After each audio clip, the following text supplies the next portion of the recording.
Hai, Shalom, Assalamualaikum, Om Swastiastu, salam sejahtera buat kita semua. Apa kabar saudara-saudaraku yang ada di sana? Moga-moga dalam keadaan sehat ya. Jadi aku berbagi cerita tentang mengenai penyakit ini yang sekarang lagi marak-maraknya ya. Penyakit asam lambung psikosomatis anxiety disorder ya. Itu membuat aku sempat hampir bercerai dengan suami. Kenapa? Karena suami saya sendiri bilang kalau saya itu adalah penyakit pura-pura katanya. Katanya alasan supaya saya jangan bekerja, jangan kerjaan di rumah, supaya jangan masak, jangan beres-beres. Padahal itu enggak, tahu enggak sih? Padahal itu semua itu sensasinya itu yang enggak bisa dibilangkan gitu ya, enggak bisa. Nah, rasanya itu sobat ya nano-nano. Kadangnya lemes, kadang ketakutan, kadang seperti ada yang mau ngejar, kadang ada yang membisikin. Jadi membuat kita itu jadi malas bekerja gitu. Jadi malas bekerja, maunya di rumah aja nongkrong, kok nggak tidur-tiduran. Jadi malas mau ngapa-ngapain kayak gitu. Jadi kan suami saya itu nggak percaya. Udah saya bilangin, saya seperti ini bang, saya seperti ini, saya seperti ini. Dia bilang katanya itu hanya kalau kami bilang kecek-kecek, tau gak sih, kecek-kecek yang dibilang bohongan. Terus saya itu sakit hati, udah sakit hati, sering nangis sendiri, mengeluhin, meresapi, penyakit apa sih ini gitu kan.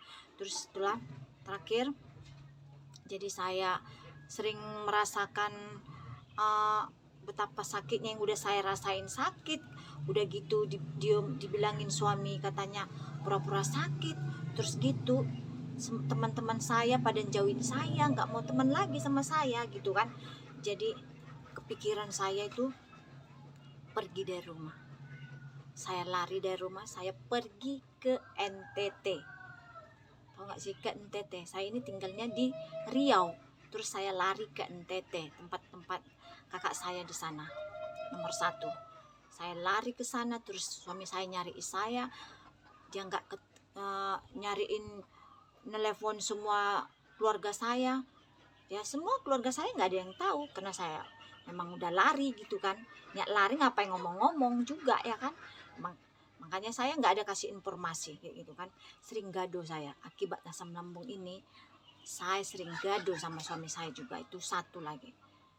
Gaduhnya tuh aduh, yang bikin gak enaknya itu selalu dia bilang yang aneh-aneh juga sama saya itu, gak percayaan gitu.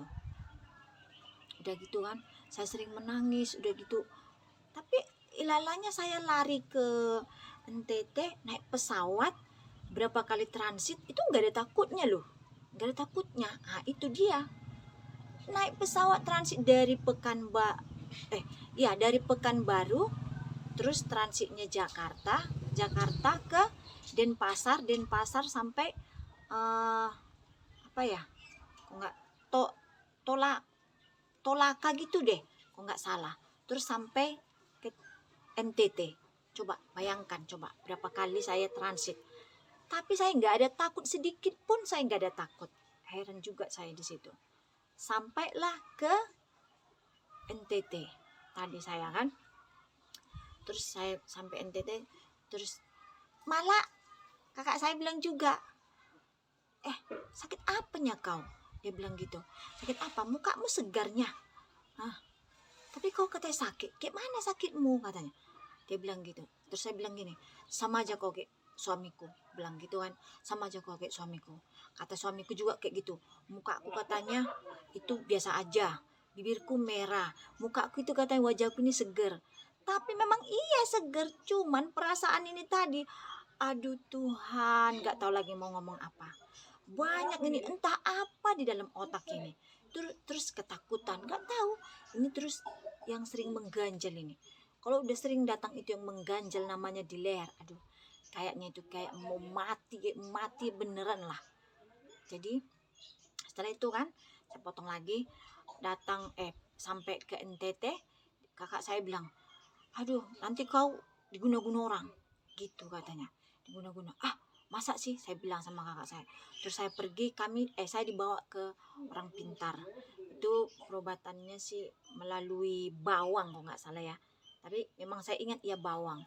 Terus bawang itu saya kantongin, sudah lama saya kantongin, terus saya kasih sama orang pintar tadi. Terus kata yang pintar tadi, oh kamu ini ada masalah di dalam bagian perut katanya. Oh iya, opa, saya bilang, iya ada masalah, ini bawang kamu ini ada luka, berarti ini perut kamu ada luka katanya. Ah masa sih, seperti itu juga saya dulu kan, masa sih kan gitu. Setelah itu kan sudah lama waktu berlalu, semua mereka itu nggak percaya kalau bahasanya itu saya itu sakit. Memang saya itu nggak ada